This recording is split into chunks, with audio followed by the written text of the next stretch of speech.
Hey, everybody, this is Adam Sternberg with CorporatePhotographers.com.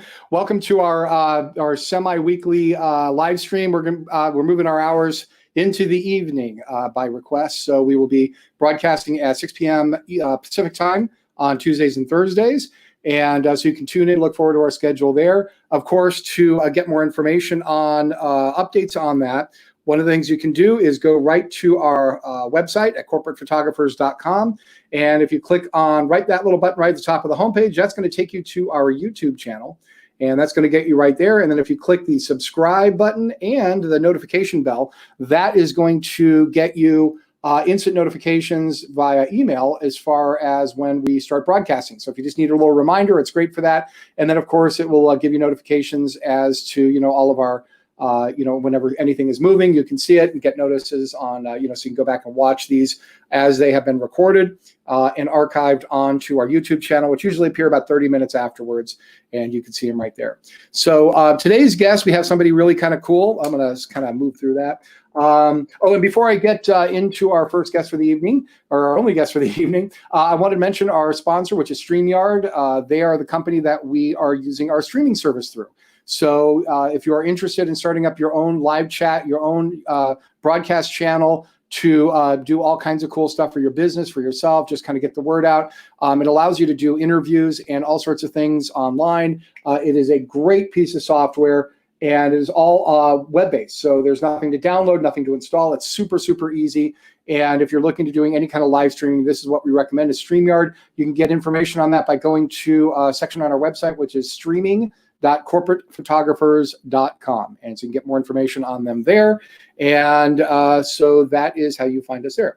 So today's guest, I'm kind of excited to introduce him. Tony has been a big fan of mine for a long time. We bump into each other all the time, but more importantly, we love to book Tony for all sorts of really interesting corporate gigs that we do. And I'll show some photos of some of those in just a little bit. Tony is a local Las Vegas entertainer. And I'm going to bring him on in just a second. I hate to say he's an impersonator. It's such a horrible word. I don't like using that to describe him. Tony is like the guy that becomes the act that he is working to showcase. And he does Dean Martin, he does Elvis, he does Ringo Starr, he does all these amazing acts.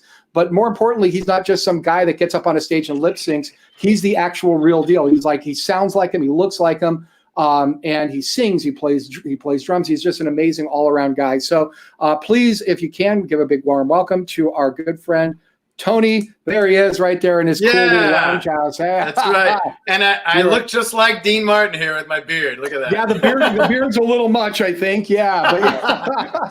But well, it's my solitude, my hibernation beard. Right? So. Yeah, it's called COVID growth. But yeah. Yeah. Actually, I even got my stupid Elvis glasses on and my bowling shirt just for you tonight. But yeah.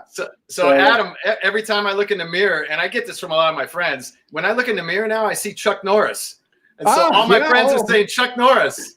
Oh yeah, now I totally see it. Oh yeah, that's that's all I'm going to think about. Oh, that's hilarious. Yeah, maybe that's going to be my next character, Chuck Norris. Yeah, right. So, okay, cool. Yeah. I have never grown this before in my life. I tried like at 19, and I had like a week's growth like years ago in my 20s, and so figured, what the hell? What else have I got to do in 8 weeks? What else we got to do, right? And it's going to be, trust me on this, it's going to feel really weird when you shave it off, I can assure you. So, yeah. Well, it's coming off little by little. It'll come here. I'll go to the goatee. Actually, right now, if you could see, I could twirl this ends up, and I got myself a nice little handlebar going on. Don't even go that route, man. Yeah, the next thing's going to be a man bun, and we don't want to go there. So yeah. Nah, I do it. The hair is getting longer, though. Hey, I see you got a drink, so maybe I'm just going to have to. I think you need to make a cocktail. Listen, I'm even wearing my bowling shirt for you tonight. And, I normally have my cup of coffee over here somewhere. It's missing. But I'm even drinking, and I'm not kidding, I'm drinking a gin and tonic. I need to be sponsored for this thing like Oscar Goodman gets with the gin ads, Yeah. Well, I am making my favorite cocktail. I do bourbon or whiskey with 2 cubes. Otherwise, I am known as Tony 2 Cubes. It's another one of my names. And Tony this right here, that's your mom name. Jack. I've got a bottle of that floating around here somewhere. But yeah, okay, yeah, I've got the best. Yeah. Oh, I agree. Totally agree. Yeah, totally agree. Cheers to you. See it. It's right off camera. Cheers to you. Absolutely. We'll buy them. There we go. All right, see you later. Nice. Have a great night already. So Tony, tell us a little bit about yourself. How long you lived in Vegas? How did you get into doing what you're doing? I mean, you obviously have a musical background, right? I mean, it's not like, I hate to say it, like, and I mentioned this earlier, I hate to say you're an impersonator. I think it's a horrible derogatory term, especially for people that are really talented and do what you do. So, tell us a little bit about your background, how you got into this, what your musical background was. Yeah, I actually consider myself an entertainer because I sing and I play music and instruments and, I host things and stuff. So I'm an entertainer, not necessarily a impersonator. Right. And when I first got to town in 2005, and I was Ringo with the Fab Four Mania show over at Planet Hollywood. And I was Ringo, and it's a Beatles show and everything. And maybe, a year later after I was playing, I was talking to somebody, I met them, and I said, "Oh, I'm Ringo in the Beatles show." They go, "Oh, you're an impersonator." And I said, "Yeah, I guess I am," because I never thought about that before. So there's a picture of me. That was right there on the Planet Hollywood stage over at the Saks Theater. So, yeah, the musical background came many years ago from my dad, Dominic Felicitta, and he played bass from the time he was early teens. And he went on the road and played gigs like when he was in high school and making money and played the bass and sang. In fact, here he is right here. That's my dad. How cool is that? I got this in 2007 after he passed away. Wow. So this is Pop, the all-time great cat, because that's awesome. what he used to say about people. You'd say, "Hey, that guy, he's the all-time great cat." So anyway, my dad, he did a small tour with Perez Prado, which was the king of the Mambo era back in the 50s. Oh, for sure. So he did a tour with him, and he did nightclubs and everything. So I got to see him as a kid all the time performing and singing. And oddly enough, now when I do my Dino a la carte, I'm singing songs that he sang, and I have reel-to-reel tapes that I've dubbed down to CD of him with his bands, because he used to record his bands at the nightclub all the time. So I've got reel-to-reel tapes of him singing Bobby Darin and Frank Sinatra and that kind of stuff. So when I'm at the Tiki and I'm singing, I look straight across at the DJ booth where the picture of my dad with the Sharps back in the day, right there looking at me, and I get to sing these songs right to my dad, and it feels great. That's awesome. Every week. I'm going to put up a couple photos of you here because, I want to show you what you look like when you're performing. And who's that guy? Who's that guy? I love the cigarette, right? But, it's like, this is what, when I first met you, the co-owner of the company with us, Adam Shane, we were looking at one time, we had a job come in and we needed an Elvis impersonator. And I was talking to him, this is years ago, and I was talking to him, I said, "We need to find us a good Elvis." I said, and I always kind of make the joke when I'm talking with clients.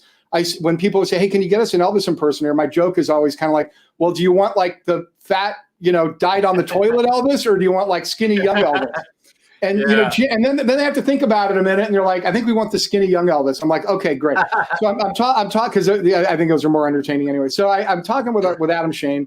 And I said, "Do you know any good Elvis impersonators?" He goes, "I've got this guy. He's a friend of mine, Tony Felicitta." He's like, he goes, "He doesn't look exactly like Elvis." He goes, "This is what you got to understand." He goes, "He's got the costume, the whole bit.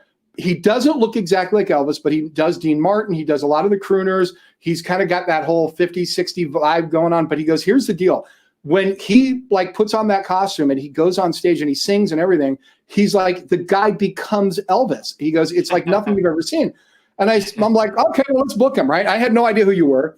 I'll show a couple other photos of you, but truer words cannot be said, because I think when you're kind of like, I love you with the cocktail. There you go, perfect with Dina. You do the tuxedo thing well, and we'll come back to the Golden Tiki in a minute, because I know you perform there a lot, and that's like one of my favorite places. This is a cool photo. I got a question about this a little bit, but you DJ too. There's a thing, and then tell us about your band a little, because you have this band called the Sharps. So tell us about that. All right. Well, let me backtrack a little bit, because you went, you skipped around. So I'll go back to the Elvis stuff. So I do Elvis. I got a black jumpsuit, like you saw in that picture. Go back a couple, and so I'm not the typical Elvis looking guy. Some people say I look like Fonzie Elvis. so I got that, but I got the black jumpsuit, which is cool because it doesn't get dirty like a white one. It makes me look skinnier.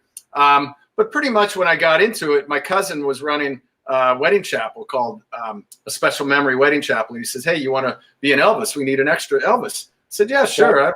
love Elvis. I just got to go get a jumpsuit.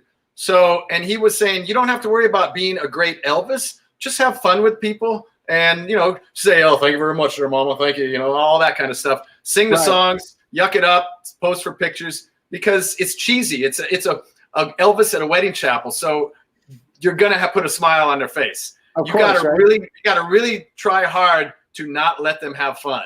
So you pretty much won them over when you see them, and you sing, you know, I Can't Help Falling in Love, Viva Las Vegas, yuck it up, and you know, there you go there, mama, thank you very much, and then you're good. So yeah, so I got a few gigs through Adam, my buddy Adam Shane, who you mentioned, and done some of those, and then so let's see, so that takes care of a little bit of Elvis stuff, and then we went to some Dean, you know. I got so many things to cover: Ringo, Elvis, Dean, et cetera, et cetera. Well, but, I want to stop you for 1 second. So the photo that we've got on the screen here, that was actually the first gig we got with you. That was for Hewlett Packard, and we have another one. I interviewed Cherish. This is another one that you did with us for Chevrolet. And if you look, the girl on the left, Cherish. I used this photo a couple weeks ago because I interviewed her. She owns the Showgirl company. In addition to being one of them, she owns the Showgirl company that provides all the showgirls that we use. So it's kind of like, you know, we're multifaceted with her. So I'm kind of like, I'm able to recycle the same photo twice, you know? That's right. I got to tell you something funny about the jumpsuit. So I was doing a corporate event. There was 3 Elvises, and we were doing a meet and greet at, I think it was at the Sahara, what was it? The Sahara, wherever it was. Anyway, so it's a big corporate event, and they have, you know, you have to walk through some like security things like you would at the airport for metal detectors, you know? So everybody's walking through there. It's fine. So here comes me in my Elvis outfit. I mean, you can see how much metal is on there, right? And I'm going to walk through it. I said, guy, hey, dude, I'm going to set it off. Look at me. He goes, well, take the glasses off. I go, that's not going to help. Here, I'll take the glasses off. I walk through it. You're wearing 1,000 metal studs on you, and it's like, of course I'm gonna beep. What do you want? I mean, you can frisk me. I got nothing. I ain't packing, you know. So I thought that would have been a great commercial to do at the airport, you know, here in Vegas. Have like the Elvis going through the metal detector, and he's gonna set it off, you know. And then I watched my other 2 friends that came through as Elvis, and I sat and watched them coming through. It's like, and the guy's trying to take his rings off and trying to do all. It's like, dude, you are covered in metal. That's awesome. Yeah. You know what that reminds me of? I was back years ago at McCarran.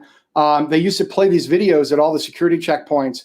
And they actually had like real Vegas celebrities. You know, they had Carrot Top and, you know, all these people that actually gave you like these ridiculous, you know, little scenarios about what not to do when you're moving through security, right? And I was like, oh my gosh, I would be like absolutely so perfect with that. You know, I could just envision you doing that with the Elvis. And there's a bunch of people in there that I know, other performers, and actually one of the Beatle guys in Don Bellezzo, he's got a group called Yesterday, a tribute to the Beatles, and that's who I travel with on the road a lot for the last like 5-6 years. I've actually seen their show. Yeah, okay, that's pretty cool. Yeah, and he was in that video. Remember when it was running and had Beatle guys in there? That was him. Right, that was him. Okay. Yeah, I wasn't in it then. That was, you know, a few years back. That was when I was in the, you know, the Fab 4 Live show, Fab 4 Mania, Fab 4 Live, et cetera, et cetera. So, but yeah, so that's that was funny. But that was a little funny Elvis story right there. How great. And so one of the places that I know you're kind of like an established person now, and I know you do a lot of contract work at trade shows and expos and things like that.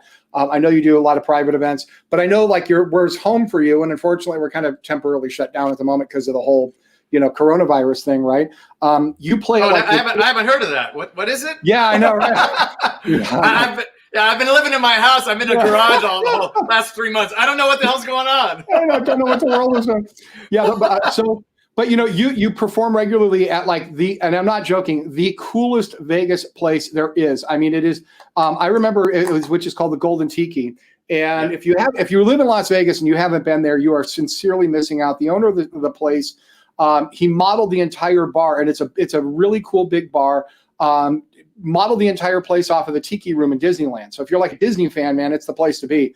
And he's even got the plaque on the door when you walk in, which is the same plaque that they have over the arch when you walk into Disneyland. It's like a really, you know, but aside from that, it's like really cool music in there all the time. The servers are dressed in theme. You know, then the cocktails are phenomenal. It's like, you know, I even know they have like, you know, like a little starry sky ceiling in there. It's just this really hip place to be. And so, you know, when I first found out you were playing there, I'm like, oh my God, I could so absolutely see him in there. He's got, yeah, Brandon also has the parrots like you see in the enchanted Tiki room. He's got those two parrots. He had them made by the guy that makes them there, and they talk, but they're foul mouth foul. Right? Yeah. So we don't want to say anything. They say a lot of dirty stuff. Right. So he's got a lot of Disney stuff in there, and he's done a fantastic job with the place. It's really cool, beyond cool. And like I said, it's a great feeling in there. The cocktails are great. The servers, everybody, the bartenders. It's family because I'm there 5-6 nights a week, and I have been since, you know, pretty much it opened. My band, the Sharps, it's a jazz trio. Dave Marinelli and Charles McNeil on sax. It's the three of us, and we play instrumental jazz. We've been doing it on Thursdays every week for, you know, up until 2 months ago, for like 4.5 years. And then I also DJ there. There's the Sharps right there. And we did a live album there like 6 months after we started playing. So live at the Golden Tiki, the Sharps. Oh, that's cool. I know. Yeah, so we put that out there, and then I DJ like 3-4 nights a week as DJ Tone Deaf. That's what I am. DEF, not DEA. I'm tone deaf, not tone deaf. Tone deaf. I saw that joke a mile away. Yeah, I know. Yeah. So, but that was my old DJ name from back in the Hollywood days. So I kept it. It's a good name. But yeah, so I'm at the Tiki doing the Dino a la carte, singing to the tracks on Sundays. The Sharps on Thursdays. Twice a month with the Double Whammies, my new go-go instrumental band that I had just launched out. We were playing there a couple times a month. I host all the Shrunken Head events. I actually got my Shrunken Head February 11th. I'm the last one at this point that has gotten a Shrunken Head there, and it was a surprise because we were playing there that night with the Double Whammies. And Brandon, you know, I've hosted probably, you know, 100 of these Shrunken Heads for all the local entertainers and Rich Little. Explain that a little bit. Okay, so a Shrunken Head, you know what a Shrunken Head looks like. It's a miniature Shrunken Head with the eyes all sewn on and the teeth. Right. Pretty creepy looking, but that's what the natives, you know, would shrink the head and everything else. So Brandon, pretty much like in Hollywood, when you want to pay tribute to somebody, you give them a star on the Walk of Fame. So Brandon basically has done a Shrunken Head for all the people like Carrot Top and Anthony Cools and John Katzlamidas, but I get to host them all the time, and I do a little 1-minute rundown and blah, blah, blah. Okay, are you ready? And they give the mic for a minute. They talk. All right, here we go. And we lift the box and unveil the Shrunken Head. People take pictures, and they go, oh, wow, look at that. And it's great. And there's probably 100 of them there. And, you know, some of them haven't actually been there, like Ernest Hemingway and Walt Disney and stuff like that. But most of them have all been there for the unveiling of the Shrunken Head. So I got the last one at this point on February 11th, and it was a surprise to me because we were playing there with the Double Whammies. And I've been saying for years, hey, man, Brandon, come on, when am I going to get a Shrunken Head? Come on. And everybody keeps saying, dude, you should get a Shrunken Head. You're here so often, we're going to change the name of this place to the Golden Tony. That's great. So I said, yeah, one day. So Brandon texted me the day that we were playing on February 11th, and he said, hey, don't say anything. We got a special Shrunken Head tonight. He goes, don't say anything to anybody. It's a surprise. He goes, it's Wayne Newton. I said, oh wow, okay. Cool. That's great. So he goes, you know, I'll have Tana, the tattooed lady who kind of co-hosts with me sometimes. He goes, I'll have her prepare a speech, but maybe you can help lift the box with one of the guys and do the whole thing. I'm thinking, cool, man, Wayne Newton, this would be great. So we just finished our first set, and I see Brandon come walking around there, and he's on his cell phone. He's like, right in front of me. He's like, okay, you guys are right outside? Okay, they're right outside. Okay, you're coming in. Okay, everybody, they're coming in. And he's playing this thing all up. Meanwhile, everybody in the whole place knew it was my head that was being shrunk and not – I was the only guy that didn't know. So he goes, all right, here they come. You know, he's on the phone. So he goes, stand up there, and I'm standing up there next to the box, and I'm getting ready to lift it. Tana's over there starting to do her thing, blah, blah, blah. He's a Las Vegas legend. He's an entertainer in Las Vegas. He does all these things. He's been known to do Ringo Starr and Dean Martin and blah, blah, and I'm going, and now you're like, and I go, no, that's not, what, did Wayne Newton ever do? And I'm looking around, I go, I don't see Wayne Newton. And then she starts saying, and his name spelled backwards is Why Not, which is what I have on my Facebook page, YNOT. And I go, oh man, this is me. And she goes, it's Tony Felicitta. And they lifted it up and there's my head. So, oh, that's great. Yeah. Now, I got to ask you this, because I am told by a reliable source that real actual human shrunken heads are illegal in the United States. So do you know if that's like a legit? I'm just curious. Is that like a real one? Yeah. And the way I know that, and I don't know how I can say this without getting somebody in trouble, so I'm going to do the best I can. So there was a very famous magician here in Vegas who ordered one from a friend of mine who was able to acquire one. And so that's kind of how I wound up learning about it is, because they had to literally smuggle it into the United States. So, I didn't know any of them would really exist outside of wherever they're actually made. Wherever they come from, I'll share that story with you off camera one of these days. But it's hey, two more things about the Golden Tiki. Sure. I don't know if you saw the Ghost Adventures episode that just aired a couple of times. Yeah, I heard that they filmed it there. Yeah. Yeah, so it was shot like, I don't know, during the summer, and it's been airing a few times. It's called The Chinatown Poltergeist is the name of that episode. And once again, I got to host the Shrunken Head for Zach, and we gave him a shrunken head, and they filmed all in there and all that stuff. So it was pretty cool. But that was really cool to be able to do that. And I got some great TV time on there, and all that. But one other little anecdote about the Golden Tiki is that it used to be called the Marker Down.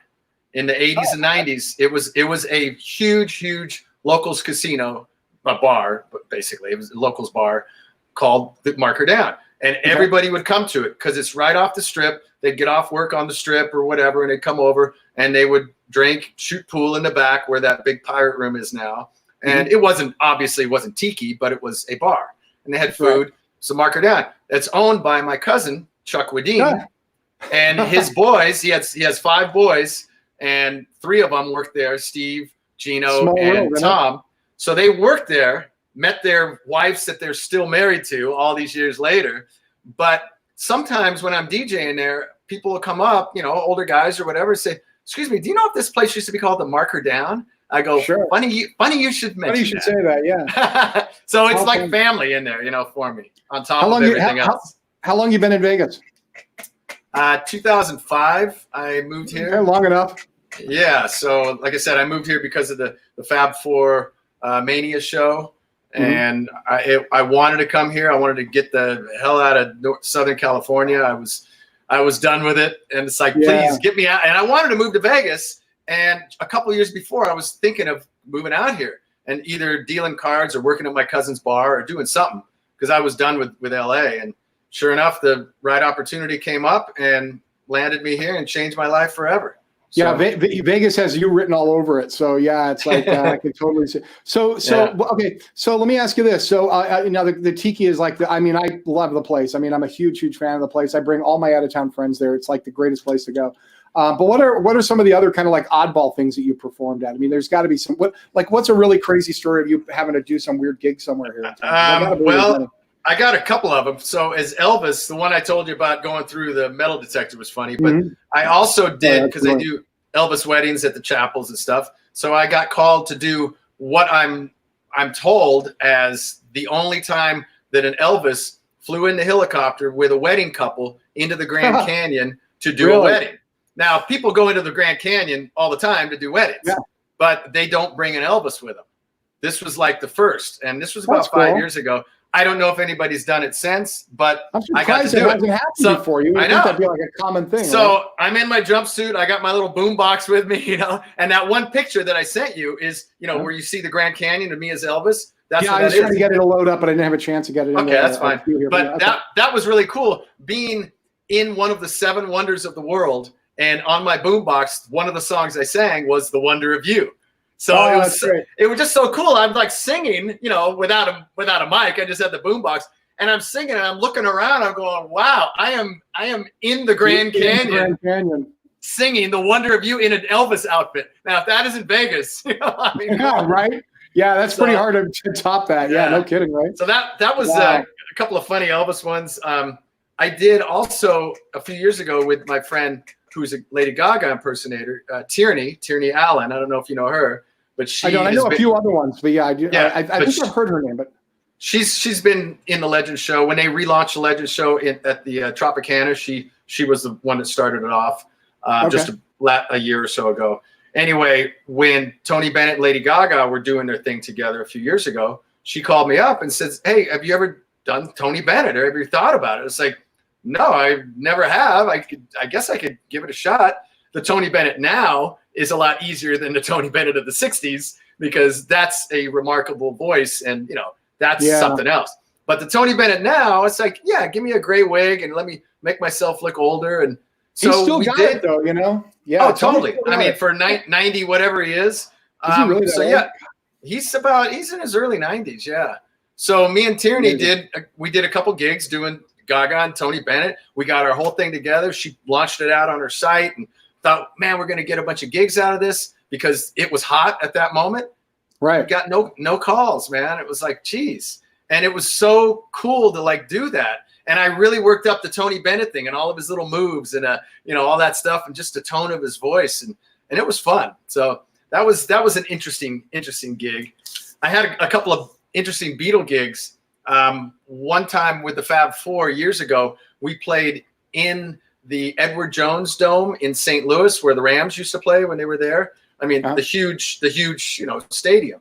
And they had blocked off half of it. So we played to half of the stadium, and it was filled with all these people for a convention. And we were on this huge stage. It was technically on the 50-yard line, but to play as a Beatle with these huge screens up, I mean, like 50-foot screens. Yeah. And I'm just looking at it going, this is like, I'm standing right here. So every time I would watch a Rams game later and they're on the 50-yard line, it's like, hey, dude, I was there with my Ringo thing.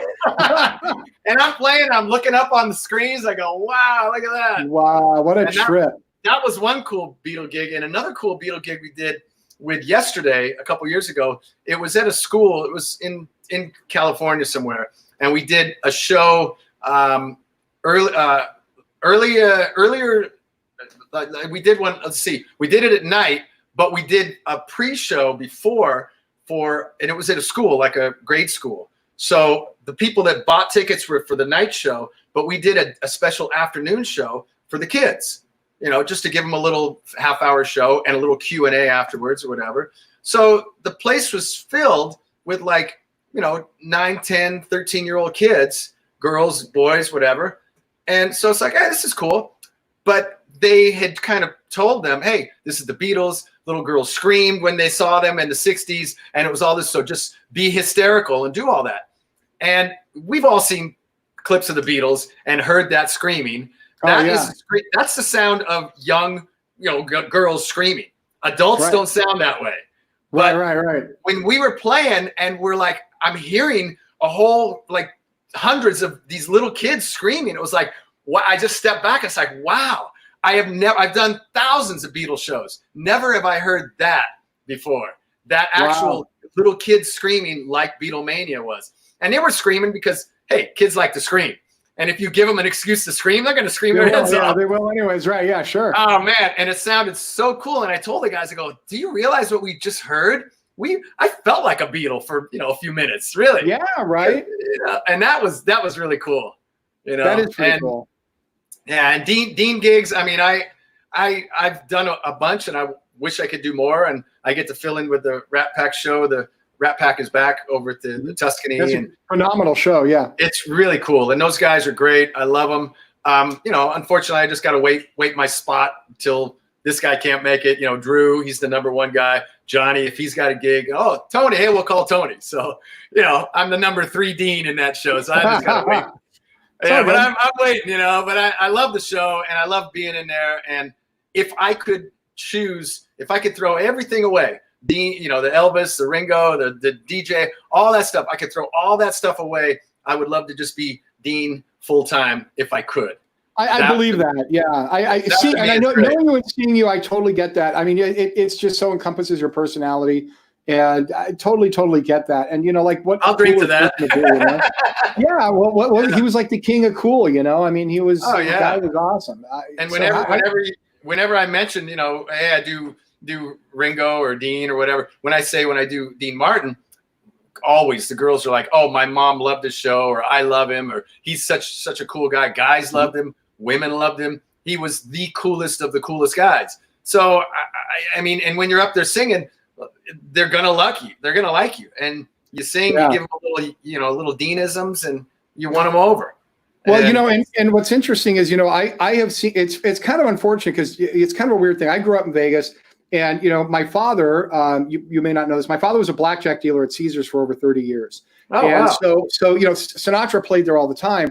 And I actually got a chance to see Sinatra live before he died. Wow. And, that was like a really big deal to me. And, I'm kind of an old soul. So, it's like, even when I was growing up, that was like a really, really big deal to me. Wow. And, I've seen Sammy Davis perform live more than once. In fact, my mother has I have a great story about Sammy. So my mother used to play bingo over at the Landmark Hotel, if you remember that. I don't know if that's before you moved here, but that was that was the hotel across from the convention center. They blew it up in Mars Attacks, and it looked like a big flying saucer on a stick, right? So my mother used to play bingo there all the time. So one day she was going there with a friend of hers, and they were going to go there was a restaurant at the top, so they were going up to the top of the hotel. So they get in the elevator, and Sammy Davis Jr. gets in the elevator with her. And she just looks at him and she's like, oh my God, So my mother goes and she like makes a split, like an instant decision. And she hits all the buttons on all of the floors on the elevator so she could have a conversation with Sammy all the way up. Yeah, true story. So, you can't see it. And I'm pointing to it right here, but right there is, you can't see it. I'd have to take it off and show the camera, but right there is an autograph of Joey Bishop.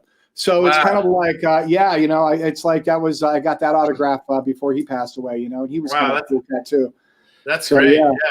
Well, ask your dad if he, you grew up here. I didn't realize you grew up here. Ask your dad about the Marker Down, because I'm sure he probably went into it, so ask him about that. I'm working with him to get a book written right now. He's got so many great stories from all those years during all the mob years and everything. He's got so many great stories. I'm sure he does. I always heard the story about Sammy Davis Jr. playing blackjack when he was performing here in town. And what I heard, he would go up to a blackjack table, play one hand of blackjack for $500. If he won it, he's taking his money. If he lost it, he's taking off. Either way, just one hand. You either win or lose. So, and that's always the story I heard about Sammy. I'm going to ask you about that. Yeah, you could play for hours and win or lose $500, or you could do it in 1 minute and go have fun. Right. Oh, for sure. Right. Yeah.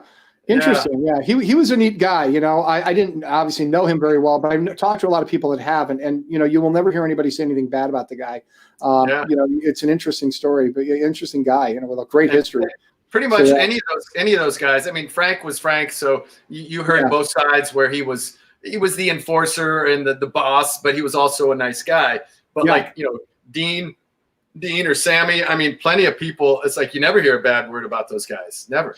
A lot of those guys came out of that era. I was doing some work with Steve Rossi before he passed away from Rossi and Allen. And, he was an old Vegas guy. And interesting, since you were in the Beatles, I didn't know this until I met him. Their act opened for the Beatles. I think it was every single time the Beatles were on. They were on the Ed Sullivan Show. So they were like a regular on the Ed Sullivan Show when the Beatles were on. It was kind of a weird thing. But, and there's a clip of him talking to John Lennon and saying like, "Hey, people they mistake us for brothers a lot." He was, and he was like joking with John. There's a little clip of that. How funny! I totally see it. But that was the one thing. I think it was Frank Gorshin that had to go on after the Beatles first appeared on the Ed Sullivan Show in '64. And you know how wild people were. And then after everybody's calmed down, it's like, okay, ladies and gentlemen, here's Frank Gorshin. Who cares about Frank Gorshin right now? Right, yeah. They're spent, they're done. And Frank Gorshin was like, I couldn't do anything. What am I going to do? That's a tough act to follow, yeah. How do you do that, right? The toughest act to follow, man. Holy moly. Yeah, right. Yeah, you're right. It's like the toughest act to follow. How funny is that? Yeah. Well, cool. Listen. Oh yeah, go ahead. I was gonna say, what about the old plate spinners? We need to bring back the plate spinners. Remember those guys? Oh man, yeah. We have little sticks and they spin. What a great! I remember seeing that act for the first time. It was like on the Gong Show or something, and I'm like, I know. Where do you go to school to learn that? That's like such an oddball, I know. I gotta tell you something.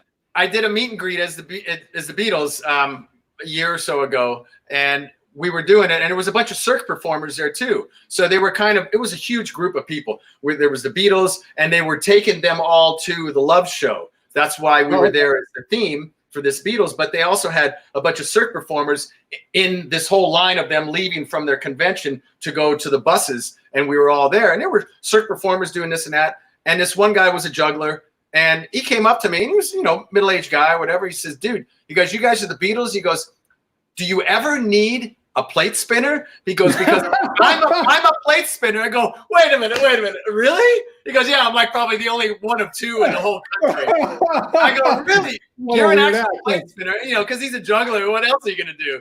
So he gave me his card. I said, dude, I've always wanted to have that in a Beatles show, you know, a little intermission to bring on the plate spinner. So I got his card. One day I just like, I'd love to call this guy up and see him do his magic. You know, there's so many, like, that's one of the things I love about this town is that, you know, there are so many oddball acts that you just will never see any, you know, for whatever reason, you'll see it in some show or something. It's just, you'll never see it anywhere else. I mean, we have all the cirque shows and all that, and that's great. But, you know, it's this plate spinners of the world. It's just, that's why I love this town. You know, it's like, you know, years ago, I used to know this guy. I didn't know him, but he's a friend of mine. And his name was Tim St. John, world famous juggler. This guy had like 100, I mean, more world's Guinness Book of World Records in juggling than you could even begin to imagine, right? And his act was brilliant, and he was funny, and he was great entertainment. He played in some really big shows in this town.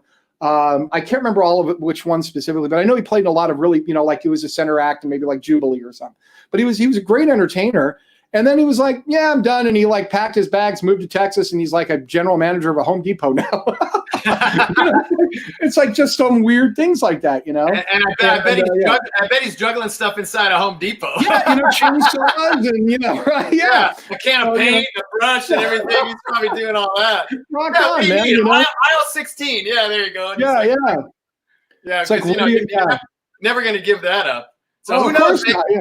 Maybe, you know, they're saying like when Vegas is opening up again, they've already mentioned it. The free parking will be coming back for the MGM property. Yeah, they made that announcement this week, and that was right. I think we all kind of saw that coming. But I actually predicted it in March, and people were saying, no, it's not going to happen. It's like, you watch, they're going to do it. And now people are saying, well, obviously the big shows aren't going to be around, so maybe the lounge acts might come back. Maybe there'll be these little things that will come back like that. The $1.99 steak and eggs might come back or whatever, you know? Yeah. So I used to, when I was in college, my first year in college, I had a friend of mine, my friend Chris, he's now a Navy pilot of all things. But what we used to do is we had a routine every Wednesday night. The Improv was at the Riviera at the time. It moved, but it was originally at the Riviera. And every Wednesday night they had new comics come in. And so what would happen is they had a discount for locals on Wednesday night. I think it was $10, included 2 free drinks and a show, right? For $10. It was like as cheap as a movie ticket. So we go from class, our class would wrap up at like whatever, 8 o'clock. We'd go to the show. It was maybe 10 o'clock. And then we go to the show, and then we get out of the show, we'd go downtown to the Golden Nugget, and they had a $1.99 all you could eat steak and eggs. And it was like, you know, when you're in college, man, that was like, you know, you live like a king for $15 a night, right? That was old Vegas. They used to take care of you like that. They would say, you know, come into my house, welcome into my house. We want to take care of you. What is it you need? Oh, we'll take care of that. We'll give you this. We'll give you this. Well, that. And it was the kind of thing where it used to be where we are lucky to have you. And now it has turned up until just a few months ago. It was the casino saying, you're lucky to have us. You're right. And it's a horrible way to do business. Yeah. And it was like, wait a minute. And I understand the fact that there are Indian casinos everywhere in the country, everywhere. So technically, people anywhere, Missouri, California, Oregon, whatever, you can drive an hour away and be in Vegas, so to speak. You know, you can go to a casino, play your slot machines, see a group up there, whatever. So technically, you don't have to go to Vegas anymore. So I understand Vegas today being like, oh, it's changed because you never had casinos anywhere else in the country before. Right. So it was like, you come here and we'll take care of you. So maybe things are going to turn around a little bit. And I'm going to assume they're going to. Yeah, I mean, if they're going to lure people back in, and it's going to be a slow process. You know, as our name says, we're corporate photographers. So, you know, we're kind of waiting for the conventions and trade shows to kind of reboot a bit. And that's going to take a while too. But, you know, it'll come back, you know. And look at what I do at corporate events. I do meet and greets where you see a bunch of people, you shake hands, you're sitting with them, pictures. I mean, all that. When are we going to be able to do that again? It's not going to happen next month. It's going to be a little while. We'll get back to it eventually. We'll get there. But we'll get there. you know, that whole thing where you're interacting with people, that's, you know, that's what meet and greets are. And those are great. I've done them as every character. I even did a Sonny and Cher meet and greet a few months ago. Actually, it was with Joelle, the one that was the Cher when I did the Elvis with you. Oh, remember? Yeah. Oh, yeah. She's great. Yeah. Yeah. So she said, hey, I got a call for a Sonny and Cher, because I always told her, I said, if you ever need a Sonny, when I put the Ringo wig on and the mustache, I look like Sonny Bono. Sonny Bono, right? Sure. So I said, yeah, if you ever need a meet and greet for Sonny and Cher, call me up. And so she did, like last summer, and said it was this big event. So I put the stuff on. I put a white suit on with the big collar, like the Sonny and Cher show. And we were that 70s sort of Sonny and Cher look. And we did we did a huge meet. She had the long straight hair, and she's you know, doing this all the time with the hair, like Cher would do, you know, on the show. And it was great. But, yeah, she's great. I mean, really, she so looks like you. When you look at her, you see Cher. It's like crazy. Yeah. And that's her main thing. She does Cher on top of everything else. She was in Crazy Girls way back in the day. Oh, really? Okay. She went back when she was like 19, 20, whatever it was. I mean, she's been here a long time. Actually, her dad was one of Elvis's bodyguards when he was at the International. Wow. And I got to talk to such a small town. I know. And I got to talk to him. It's like, dude, you were Elvis's bodyguard, you know, and she's Italian and he's Italian, you know, he's got a little crooked nose and fingers are a little bent up, you know, but it's like, I want to talk to those old school Italian guys because I love it. I mean, I'm Italian, obviously, you know, look at me, Tony Felicitta. With your last name, I never would have guessed. Yeah. Felicitta, Tony Felicitta. Yeah. Right. So, and I grew up listening to my grandpa and all of his old friends, Vito Sparavec and everybody else talking. And so whenever I can get a hold of an older Italian guy, old school guy, that's got a little bit of an accent or a story here and there, man, I'm all over it. I'll sit and talk to these guys for hours. So I got to talk. We were at the Italian American Club. Joelle was there with her family and stuff a few months back. And I got to sit down. She goes, hey, you want to meet my dad? He actually was a bodyguard for Elvis. It's like, really? I want to talk to him. So that's cool. It was really great. Yeah. So well, listen, Tony, we're kind of out of time. Okay, but I want to push two things before we absolutely. I got to put a thing on this. Yeah, you go for it. I got a thing. I got a banner I'm gonna put up for you. So yeah, here we go. Boom. Okay. So my YouTube channel. Yeah, go to MrLucky.com or MrLucky59. I'm sorry. I got home movies. I got my performances. A lot of home movies with my dad took of me as a kid and all that stuff. I just put one up of me singing King of the Woad when I was 5. You got to watch that. So I got my song Cool Down that I wrote and recorded with my band called the Big Shots back in the LA days. And it very closely sounds like Uptown Funk. And I tried to sue them a few years ago and, you know, I got pushed aside. But listen to Cool Down and tell me that doesn't sound like Uptown Funk. But anyway, that's the YouTube channel. Now, I also came up with another idea in the light of everything that's been going on. Sure. No matter what side of the fence you're on, as far as the whole COVID-19 thing, the virus, stay at home, don't stay at home, whatever. There's people on both sides of the fence. I understand. But I came up with something that kind of goes right in the middle because we're all a little bit upset about this. We've lost our jobs. We've lost this, whatever it is. So I came up with this, and it is Livid 19. Livid 19. Oh my God, that's awesome. Right now, I got one shirt, and that's mine. But where can you buy it at? Okay, I came up with livid19.com. That right now, as we speak, my friend Mark Messina, who does a lot of marketing and everything else, builds websites. He's putting this together, so you can go to that website and you can order the shirts, and they'll be made online. Great domain name! Holy cow! Maybe we can do hats or shirts or whatever, but mainly the shirts. And I want to get them out there and sell them because, like I said, no matter what side of the fence you're on, we're all a little livid about this. And I came up with this idea, and I came up with this, and everybody was saying, "Dude, you got to sell it. You got to sell it." It's like I just don't want to have 500 shirts in my garage and go into the post office and selling. Right. Mark is what he does is he markets and everything else. So he goes, dude, I'll work with you and we'll be partners. So it's like, let's do it. So livid19.com. It's getting processed right now. So check on it soon. So check back in a week and okay, perfect. Yeah, awesome. Yeah. Man. So we got to do this again sometime. This was, if anything, just to talk about Vegas stories. This is just so much fun. I could do this for hours. So yeah. All right.